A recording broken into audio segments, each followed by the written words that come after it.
¿Qué tal? Muy buenas noches tengan todos ustedes. De nuevo, bienvenidos a su taller de historia de todos los lunes. Un saludo fraternal a todos ustedes. Gracias al Yucatán Country Club por estas oportunidades, a los socios residentes que nos ven y a toda la gente que nos escribe, nos manda mensajes. Muchas gracias por sus amabilidades, pero en realidad, más que por las palabras dirigidas a su servidor o al club, es para ustedes, que son los que realmente le han dado importancia a este taller y a este conocimiento histórico que tanta falta hace. Saludo como de costumbre a todos los amigos de Guadalajara, de Mazatlán, del estado de Guerrero. Un saludo muy grande para el estado de Guerrero. Saludo también al estado de Puebla, Ciudad Cerdán, que siempre nos manda saludar. Un gran abrazo a Ciudad Cerdán. A Puerto Vallarta, nos han escrito de Puerto Vallarta, qué gusto que nos vean desde Puerto Vallarta. Un gusto también a todos los habitantes del bello estado de Jalisco, de Sinaloa, un gran gusto. Tamaulipas, que nos ven. Monterrey, a los amigos de Monterrey, un saludo muy afectuoso, como a todos los de la República Mexicana. Aguascalientes, Pachuca, en verdad Durango, un gran gusto que les esté interesando estos temas. Y desde luego también a los hermanos mexicanos y no mexicanos que se encuentran en el extranjero y que de alguna manera les interese el conocimiento histórico y en especial el de nuestro país. Pues bien, pues vamos a continuar con lo que estábamos comentando. La semana pasada, vi el asesinato del padre Miguel Agustín Pro. Esto ha sido algo muy terrible que mucho se ha comentado a lo largo de pues ya casi 100 años, estamos hablando de 95 años que pasó esto. En noviembre de este año van a conmemorarse 95 años de la muerte del padre Pro. Se ha comentado muchísimo, porque fue un vil asesinato. O sea, no se hizo juicio, no hubo juicio. De la cárcel se les sacó y se les fusiló. Calles quería dar un ejemplo a los católicos, a los cristeros sobre todo. Tengan en cuenta que, aunque no mencionamos la semana pasada la guerra cristiana seguía. Lo del problema de la reelección era paralelo a la guerra cristiana. O sea, México estaba pasando por un momento muy terrible, muy delicado en ese momento, como en todos, como en este mismo, como estamos viviendo hoy en día. O sea, no era que la guerra cristiana yo hubiera terminado, seguía, y al contrario, seguía ganando adeptos y ganando territorios. El gobierno de Calles no controlaba el Bajío. El Bajío está en poder de los cristeros, de lo que vamos a hablar precisamente ahorita. Lo que son la región de Jalisco, sobre todo la región de los Altos, totalmente en poder de los cristeros. Y la misma Ciudad de México tenía grupos secretos que le pasaban armas e información a los cristeros. O sea, el ejército, hay que reconocerlo, el general Amaro no podía con los cristeros, no podía. Los enfrentamientos que se daban, ganaban los cristeros. Y eso le duela a quien le duela, ganaban. Por eso, cuando el ejército capturaba a algún cristero, se vengaban en los presos, porque los torturaban, los marcaban con hierros candentes. Si eran hombres, los capaban y luego los colgaban sin pantalón en los teléfonos, en los postes de teléfono, o de luz, o de telégrafo. Porque esa era la venganza del ejército, al no poder vencer a los cristeros, porque eran guerrilleros. Eran como, por así decir, como aquella guerrilla moreliana del padre Morelos durante la guerra de independencia. ¿Cuánto trabajo le dio a Calleja vencerlos? No podía. Pues lo mismo ocurría aquí. Pero además, después de la muerte del padre Pro, la guerra cristiana se exacerbó porque fue un mensaje contra ellos. Fue un asesinato vil, descarado, totalmente. Todo el mundo decía que eran unos santos. Y de hecho el padre Pro, aquí hay una historia moderna de su beatificación en 1988. Miren, para 1988 todavía gobernaba y estaba muy fuerte el sistema emanado de la revolución. De hecho, el gobernante en turno estaba terminando su periodo, el señor Miguel de la Madrid. Y tenía como secretario de gobernación nada menos, pero nada más que a el señor Manuel Barlet Díaz. No se había canonizado a ningún otro santo mexicano desde San Felipe de Jesús en el siglo XVI. El único santo mexicano que decían que era San Felipe de Jesús, un fraile franciscano que murió en Japón. Por los samuráis japoneses lo martirizaron ahí. Y desde eso no había habido otro. No había habido otro. Juan Diego aún no lo habían beatificado. Que eso fue hasta el 2002. Estamos hablando del 87. 15 años antes de lo de Juan Diego.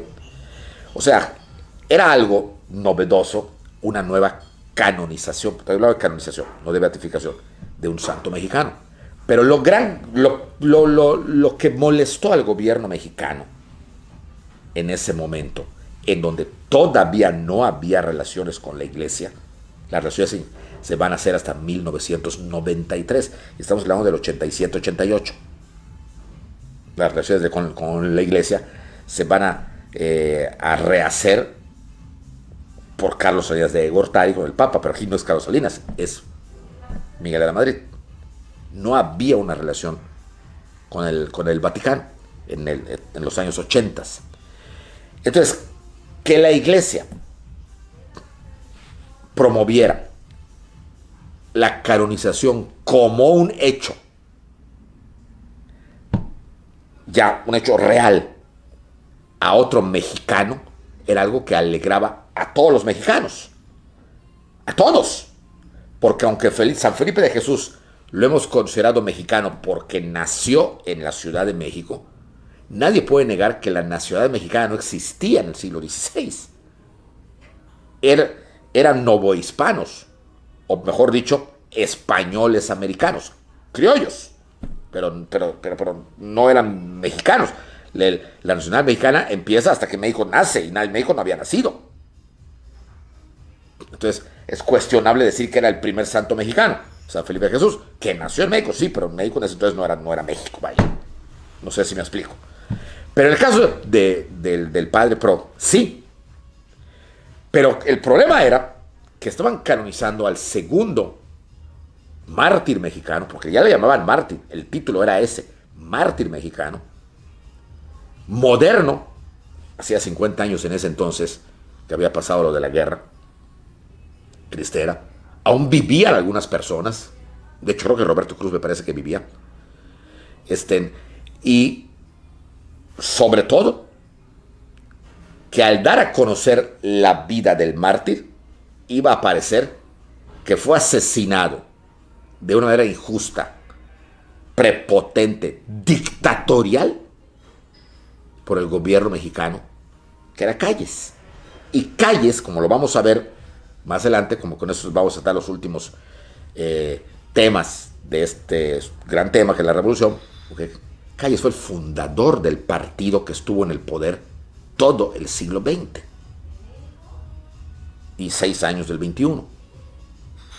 Entonces, era evidente que iban a dejar mal la figura de Calles. Estamos hablando del año, no nos perdamos que fue en el año 1987, 1988. Entonces, era algo que no podía permitirse. Y es entonces cuando interviene aquí, obviamente, las mañas que por lo general tiene todos los secretarios de gobernación, pero que en especial, pues el personaje que ya mencioné. No podemos saber exactamente qué ocurrió a esos niveles porque no había una relación diplomática, pero obviamente sí había una relación. ¿Qué ocurrió en esos niveles? Se habla de una especie de amenaza en donde ya se veía venir una buena relación otra vez con el Vaticano. Para 1988, el Papa ya había estado en México, en 1979, y eso había tenido una gran acogida tremenda. Y se hablaba de la posibilidad de que el Papa volviera en 1990, como volvió. Entonces, se habla, aquí sí, que quede claro, no hay una fuente directa, simplemente se habla, pero los que lo hablan son gente autorizada que tuvieron acceso a estos detalles, de que el secretario de Gobernación amenaza, por así decir, al Vaticano con bloquear cualquier relación con el país en ese entonces más católico que había en el mundo, que era, o en América al menos, que era México, si canonizaban a Pro.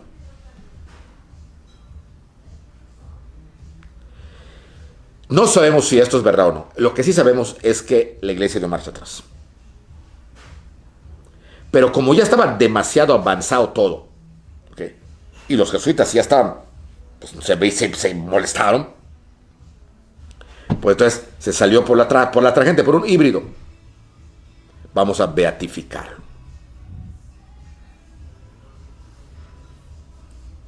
Y vino la beatificación. Y el padre Pro es beato. Para los que saben de esto, el beato es es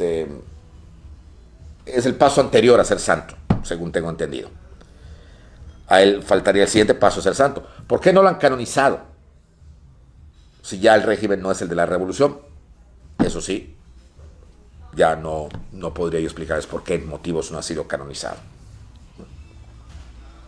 Pero en fin, en 1988, el padre Miguel Agustín Pro llegó a los altares como beato. Es beato Miguel Agustín Pro. Ya puede estar en los altares. Y de hecho está. Sobre todo en Zacatecas y algunas iglesias de la Ciudad de México, sobre todo de corte jesuita.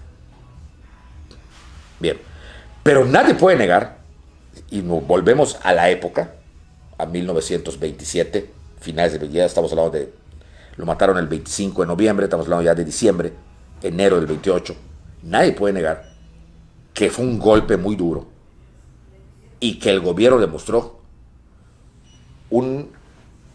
una prepotencia, algo verdaderamente nefasto para imponer su voluntad contra derecho. Lamentablemente en México, la historia, si habláramos de una historia del derecho mexicano, dejaríamos mucho que desear. Porque el gobierno, que es el encargado de la impartición de justicia, es el que más ha violado el derecho. Y aquí no hubo juicios. No les dieron la oportunidad de defenderse. La acusación, bien, gracias, queda a merced del presidente. Es triste, pero es la verdad. Esto hace que se recrudezca la guerra cristera y que varios jefes cristeros decidan que para ganar esta guerra ya ganarla, derrocar a Calles e impedir que vuelva a Obregón, porque la única manera de impedirlo era derrocando a Calles, era unificarse. El problema de los cristeros era que no tenían un único mando. Había, por ejemplo, en el Bajío, había 10 o 20 jefes cristeros, pero nadie los unificaba. Entonces, un grupo peleaba aquí, un grupo peleaba allá, y sí es cierto, eso hacía que fuera más fácil las victorias, pero victorias de batallas, no de la guerra. Para ganar la guerra, no una batalla, para ganar la guerra se necesitaba una unidad de mando. Y entonces van a intentar unificarse, tratar de que haya una unidad, que haya un mando, si no único, al menos alguien que sea reconocido como jefe. Y eso están buscando cuando llega el año 1928. 1928, en la historia oficial, lo pasan como de noche los libros de historia oficiales. Lo ocultan. Y meramente lo que sacan un poquito es lo que pasó a mediados, en el verano del 28, ¿okay? En el restaurante La Bombilla. Pero no nos dicen que para el 28 la guerra cristera la había perdido el gobierno. Eso ya estaba, no había otra. No, el ejército ya tenía territorios donde no podía entrar. Los cristianos se habían intensificado en muchos más lugares. La guerra se había vuelto una guerra de destrucción por ambas partes, cruel y despiadada.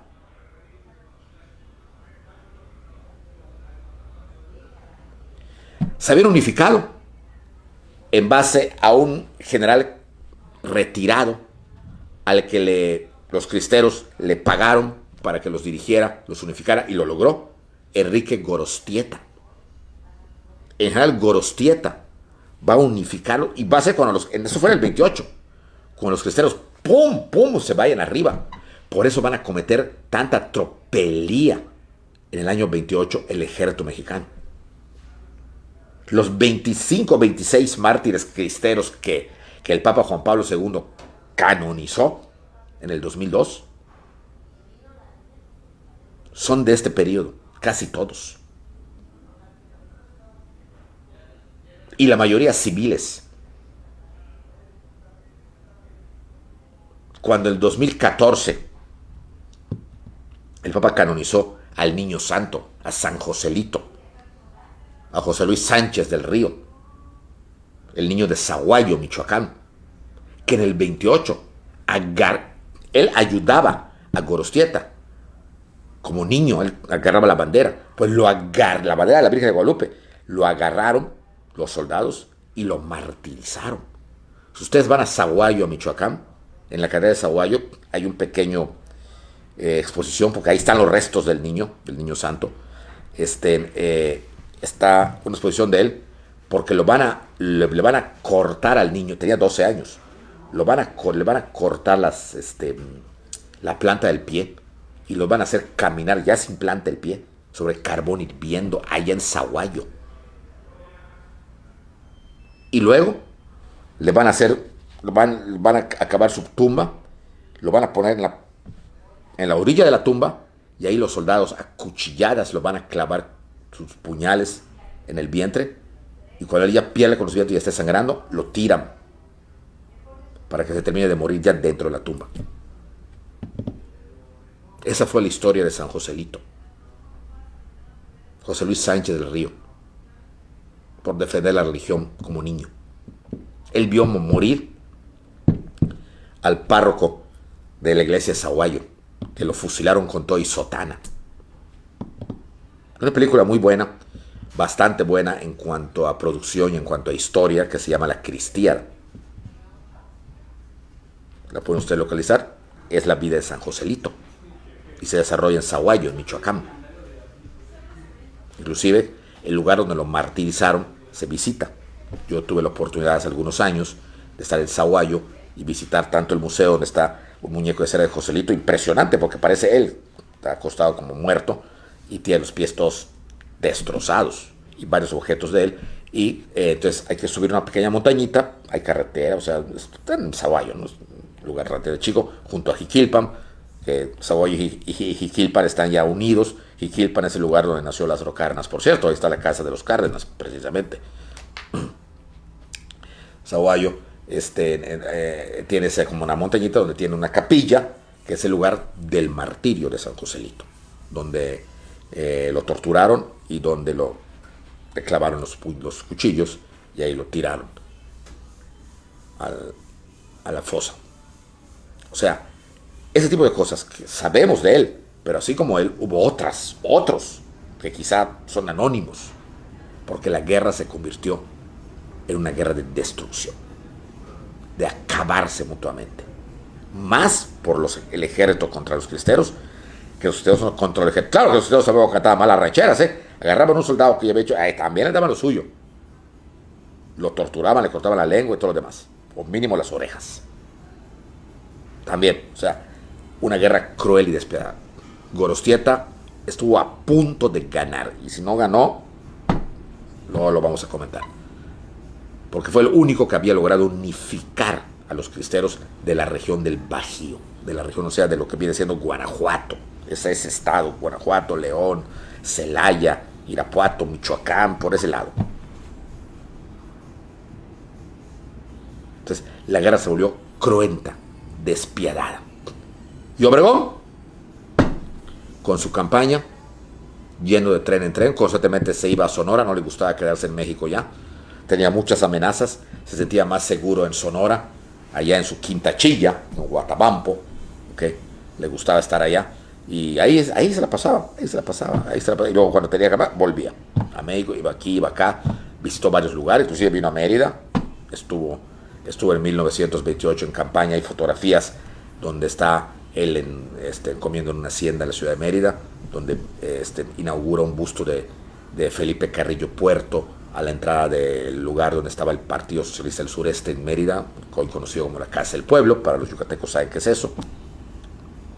Entonces, hacía campañas, pero obviamente había odio tremendo. Y así nos acercamos a el mes de junio, que era la fecha de la elección, donde Obregón tranquilamente iba a llegar a las elecciones. No había temor. Y es aquí donde va a aparecer un montón, sobre todo actualmente, un montón de datos de todo lo que se va a hacer para impedir que Obregón llegue al poder.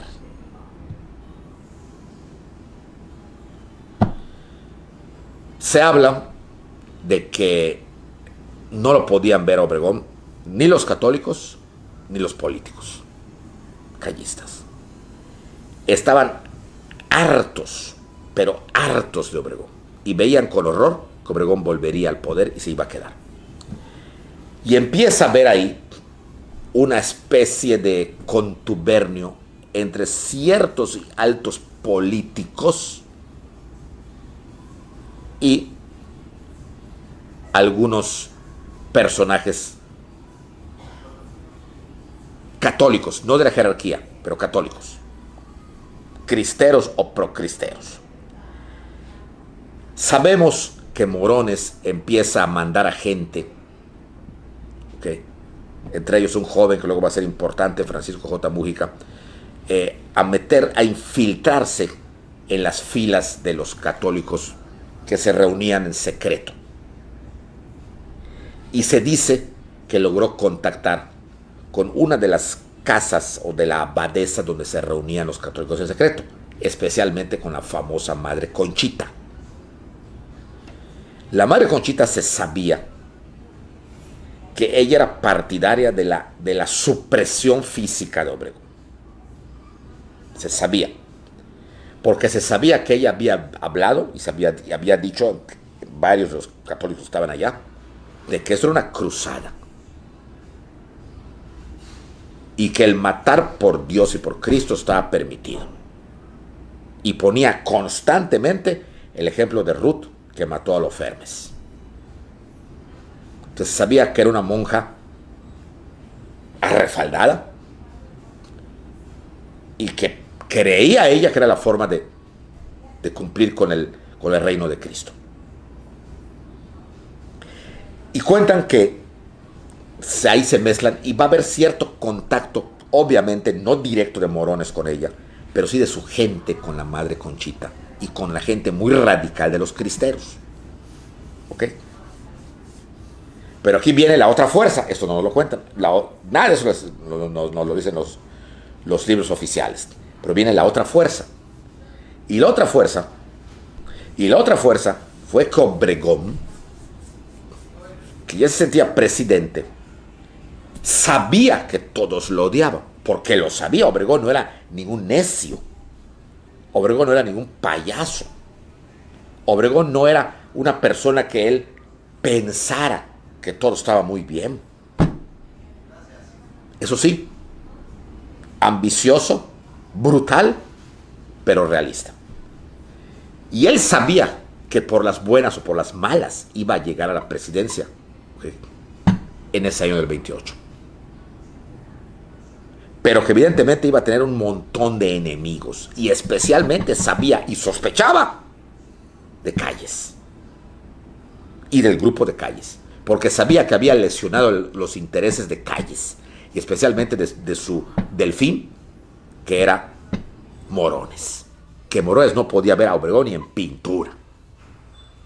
Sentía que le había robado el camino a la presidencia, o la misma presidencia.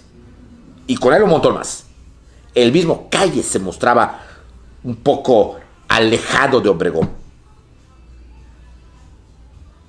Obregón solo estaba esperando las elecciones para poner en su lugar a Calles. Entonces Obregón, inteligentemente, con la gente que sí lo apreciaba, o sea, con su gente, con los obregonistas, como el general Río Sertuche, por ejemplo, con los obregonistas, va a empezar entonces, él también, de manera independiente a Calles, que no quería nada con la iglesia, a acercarse a los jerarcas de la iglesia. Y especialmente a los dos jerarcas. Fíjense muy bien cómo está la jugada política, ¿eh?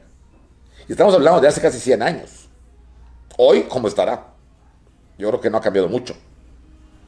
Y especialmente, Obregón se va a acercar a los dos obispos que al principio del conflicto religioso, y se los conté, habían ido a casa de Plutarco Elías Calles a pedirle, a suplicarle una tabla de salvación, a que bajara un poquito la presión contra la Iglesia Católica. Calles se negó rotundamente. Esos dos obispos eran, repito los nombres, Pascual Díaz de Tabasco y Leopoldo Ruiz y Flores de Michoacán, quienes además tenían el nombramiento del Papa Pío XI de ser los que a su nombre llegaran a unos arreglos con el gobierno, arreglos a los que no quiso llegar Calles. Pero Obregón lo sabía. ¿Y por qué lo sabía? Porque Obregón era como si fuera el presidente. Aunque no lo era aún, pero ya merito. Entonces Obregón empieza a tener reuniones y desayunos, e inclusive hasta almuerzos en su casa de México, o inclusive se iba a Sonora y ahí desayunaba con ellos, con jerarcas de la Iglesia Católica. Se cuenta que Leopoldo Ruiz y Flores desayunó varias veces con Álvaro Obregón. ¿Y cuál era el objetivo de este desayuno o de estas pláticas? Acabar con la guerra cristera. Obregón quería llegar a la presidencia acabando con la guerra cristera. ¿Para qué? Para que los católicos entonces lo idolatraran. Obregón no se iba con el contrasentido de Calles y se daba perfectamente cuenta de que los católicos eran la inmensa mayoría de los votantes. O sea, la democracia lo hacían ellos. Y por lo tanto había que quedar bien con ellos. Desde Calles estaba haciendo todo lo contrario. Lo estaba dale, con la creencia errónea de que si Cortés acabó con toda una religión en la época de los aztecas, él por qué no la podía acabar en la época del siglo XX.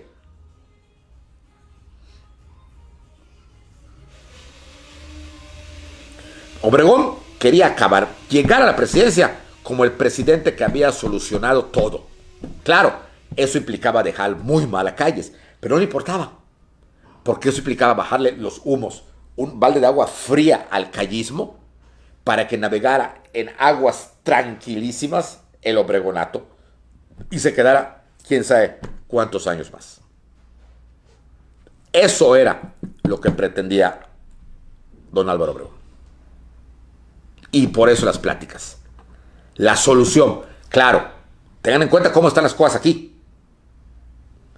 Por un lado, Obregón trataba de solucionarlo. Por el otro, independientemente, quizá no sabía, o sí sabía, Calles trataba de aplastar a los católicos. Por el otro, los católicos trataban de aplastar a Obregón, porque no sabían que estaba haciendo esto, ¿okay? Y a Calles también. Y por el otro, ¿ok? Calles trataba de unirse con algunos radicales católicos, como la Madre Conchita y compañía, para evitar que suba Obregón. O sea, aquí era auténticamente un ring. Batalla campal a 20,000 calles sin límite de tiempo. Como aquellas películas del Santo, donde todos se peleaban, todo el mundo subía al ring, ¡eh! Todo el mundo. Hasta las momias de Guanajuato subieron. Entonces, obvio que en este lío, en esta confusión, en este revoltillo, o como decimos aquí en Yucatán, en este check, que significa revoltillo, de intereses, tenía que pasar algo. Tenía que pasar algo. Y va a pasar. El primer domingo de junio de 1928 son las elecciones. Digo, más que nada era puro trámite. No había más. Y no había más, pues porque obviamente Obregón iba a ganar. La oposición, hace 8 meses que le habían matado. Había miedo. La guerra cristera seguía en su más alto apogeo, sobre todo en los lugares que ya mencioné. Y la política gruesa en las ciudades grandes como Mérida, Guadalajara, México. Bien, pues gana Obregón. Obviamente ganó Obregón. Ganó Obregón. El día de la elección, Obregón, como tenía su residencia, no su casa, en Guatabampo, ahí votó. Y al día siguiente se presenta en la Ciudad de México para hablar con Calles. Según la maestra y además hija, y además es hija de Plutarco Elías Calles y esposa de don Fernando Torreblanca, que fue el secretario particular de Calles, contaba en el Colegio de México lo siguiente, ¿no? De que esa entrevista fue muy diferente a todas las anteriores. Obregón le sale lo prepotente que era. Obregón, quizá en el fondo, se sentía el sucesor de Carranza en cuanto al liderazgo. Carranza había unificado o había creado en aquella famosa reunión de Coahuila a la familia revolucionaria, y el segundo labor de Carranza siempre fue Obregón. Carranza hacía casi 10 años que lo habían asesinado precisamente a ellos, y ahora pues Obregón se sentía quizá el sucesor de ese liderazgo. Pero cuenta que fue una entrevista en donde Obregón, de una manera prepotente y hasta cierto punto diferente a como trataba a Calles, lo trata esta vez ya como un subalterno. ¿Okay? Calles lo reciben en Chapultepec. Bienvenido Álvaro, esta es tu casa, que no sé qué. Sí, qué bueno que me das y que le dice Obregón, qué bueno que me das la bienvenida, porque últimamente, okay, has dejado que me ataquen. Y que Calles, que siempre tenía, repito, su copa de coñac, su cigarro, siempre fumaba y tomaba, le dice, no sé por qué dice eso Álvaro. No, sí lo sabes, Plutarco, le dice. Lo sabes. ¿Sabes que Morones, toda la campaña, en secreto primero y luego públicamente en los sindicatos, hablaba mal de mí? Y de hecho, es probable que los votos en contra mía hayan sido de la CGT y de la CRO. Mira, dice, sí es verdad que Morones ha estado un poco rebelde. Tú comprenderás, Álvaro, él tenía otras aspiraciones. Pero lo llamé, lo metí a la orden, y desde hace 2 meses, antes de este día de las elecciones, no ha vuelto a decir nada. No ha dicho nada. Tal vez no públicamente, Plutarco, pero Morones no me quiere. Y tampoco lo quiero a él. Bueno, yo sé que tú vas a gobernar bien, que vas a continuar con la obra revolucionaria, con lo que empezamos a hacer la familia revolucionaria, desde Adolfo hasta ahorita, y que entonces que, Obregón, momento, Plutarco, no me vas a dar consejos. Así como yo te dejé gobernar a ti y no me metí para nada en tu gobierno, ahora empieza mi forma personal de gobernar. Y yo sabré lo que hago. Así que no te metas. Yo sé lo que voy a hacer. Cuentan que Plutarco, sin mostrar ningún enfado, no le pudo gustar lo que le dijo, era el presidente al fin de cuentas, tomó su copa de coñac, su copa de baccarat,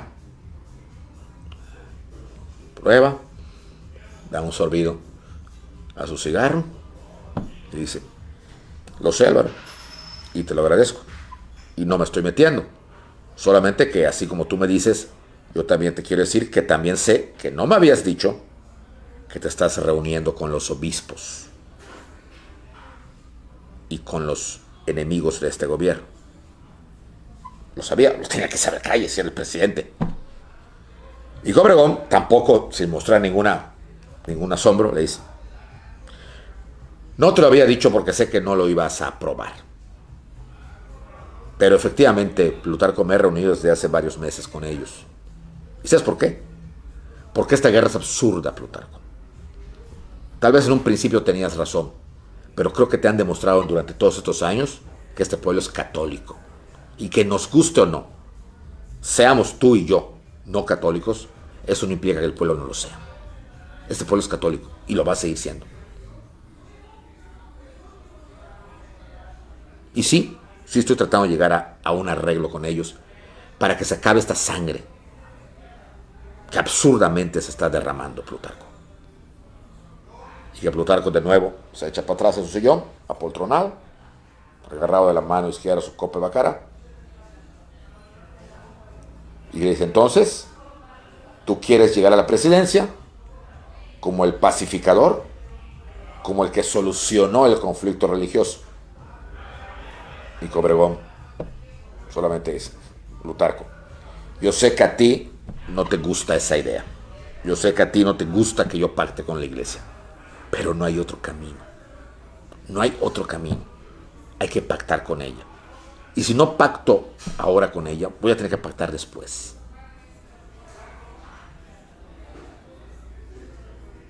Te repito, tú creíste que lo que hacías era lo correcto. Te lo dejé hacer. No me metí, Plutarco. No me metí. Pero ahora me toca a mí. Y por lo tanto, yo sabré lo que voy a hacer. Pues yo creo, Álvaro. Entonces Álvaro de nuevo lo interrumpe. Le dice, Plutarco, te dejé ser durante los 4 años. Te impuse, porque esa es la verdad en la presidencia. Y no te dije nada. No me metí. Ahora, al menos por correspondencia, no te metas en lo que yo haga o no haga. ¿Estamos? Y cuenta doña Hortensia que sin contestarle, su papá solamente con su copa de baccarat tenía ahí su coñac, bebió y solamente hace así.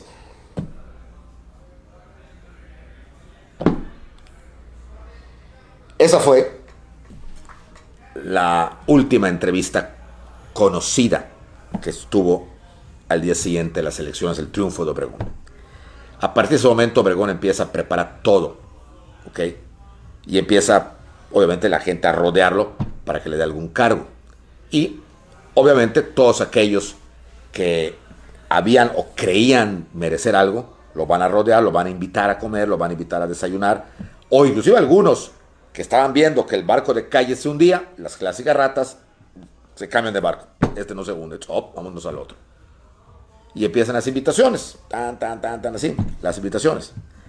Como eran tantas que se decidió, ¿ok?, que las invitaciones las tendría como un colador, las organizaría la presidencia de la República. Aquí viene algo muy interesante. La presidencia de la República. Que esas invitaciones la presidencia las manejaría. Y que además, como ya era presidente electo Obregón, la presidencia tenía que darle guardaespaldas para donde se moviera, porque Obregón estaba demostrando ser bastante imprudente. Se dejaba ver por todos lados, a pesar de las amenazas de muerte que tenía, y que en ese momento era el hombre más odiado de México, más que Calles inclusive, Obregón. ¿Por qué? Porque esto del encuentro con los obispos aún no se sabía públicamente. Por lo tanto, los cristeros o los católicos X no lo sabían. Los curas no lo sabían. Las monjas no lo sabían. Eso se sabía la nada más. Pero abajo no se sabía. Por lo tanto, abajo se pensaba que Obregón y Calles eran lo mismo, que estaban en común acuerdo. Así de simple. Por lo tanto, si Calles ya se iba, que se largue, pero otro se iba a quedar. Y era lo que no querían que se quedara. Y empiezan a manejar la presidencia con sus guaruras, lugares bastante discretos para que no haya ningún problema con Obregón. Y así llegamos a julio de 1928. Y un grupo de diputados de Guanajuato deciden invitar a Obregón a un almuerzo. Entre la coladera que tenía la presidencia, palomea este almuerzo. Iba a ser en la Ciudad de México, en un restaurante de moda, muy de moda en ese entonces, un restaurante de corte campirano, cuyo dueño era un español, que se encontraba en lo que viene siendo la periferia de un pueblito, que en ese entonces era un pueblo, hoy ya es parte de la Ciudad de México, que se llama San Ángel. Se llama San Ángel. Este restaurante se llamaba La Bombilla. Y el almuerzo estaba previsto para el miércoles 17 de julio de 1928. Y aquí van a pasar cosas extraordinariamente misteriosas. Pero estas cosas las veremos la próxima semana. Muy bien, pues muchas gracias a todos ustedes. Gracias por su amabilidad. ¿Okay? Y nos vemos con lo que va a seguir en La Bombilla, con el general Obregón en La Bombilla. Muy buenas noches a todos.